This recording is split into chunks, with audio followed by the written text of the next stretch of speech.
अणमौसुमी समय महानदी जेतिकी पानी आवश्यक ताकू प्रथमे सुनिश्चित करा जाऊ परे जल विवादर समाधान समाधान नहीं आलोचना करंतु राज्य सरकार आपोष समाधान आधार कौन ताहा भी राज्यवासी जानतु ए सबकु छाड़ी आलोचनार कौनसी मूल्य नाही बोली कहिसेंती महानदी बंचाओ आंदोलन आवाहक सुदर्शन दास 23 तारिख में मुख्यमंत्री मोहन चरण माझी अध्यक्षतार बसिथिबा बैठक में महानदी जल विवादर आपोष समाधान पई प्रस्तुति उपरे समीक्षा करा जायथिला।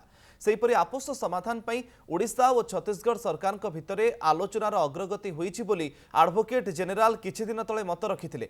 मात्र छत्तीसगढ़ एडवोकेट जेनेराल एहाकु खंडन करिसेंती।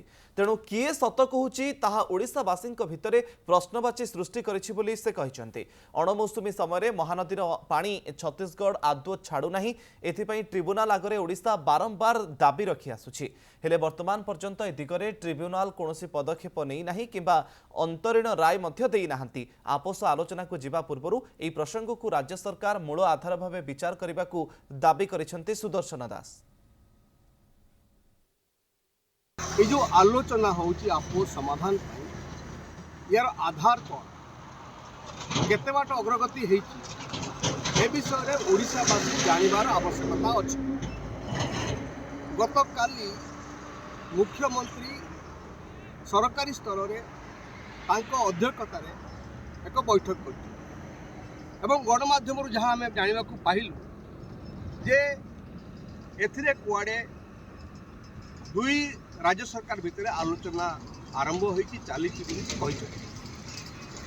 किंतु आम जाना चाहूँ ए आलोचनार तार दिग कौन तार बिंदु कौन एवं ए आलोचनार आधार कौन किभली भाव में आपोष समाधान रास्ता सरकार देखुचंती एवं जो रास्ता सरकार देखुचंती ओडिशावासी से विषय में जानिबा दरकार।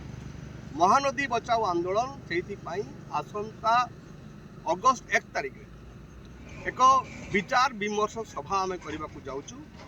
अगस्त 2 तारिख में पुणी ट्रिब्यूनाल बैठक हम ता पूर्वर आम एकाठी हवा एवं या उपरे आलोचना कर आमर स्पष्ट मत जे जो इंटरिम ऑर्डर पर आम ट्रिब्यूनाल पाखर दाबी करुचु जे अणमौसुमी समय जी पानी आमर आवश्यकता अच्छी से पानी ओडिशा को मिलू यहाँ प्रथम आधार हवा दरकार। ओडिशा सरकार स्पष्ट भाव में कहवा दरकार छत्तीसगढ़ सरकार को अणमौसुमी समय एतिकी पानी आमर आवश्यक एतिकी पानी आमको दियो ता नहले आपोष आलोचनार कौन माने ना।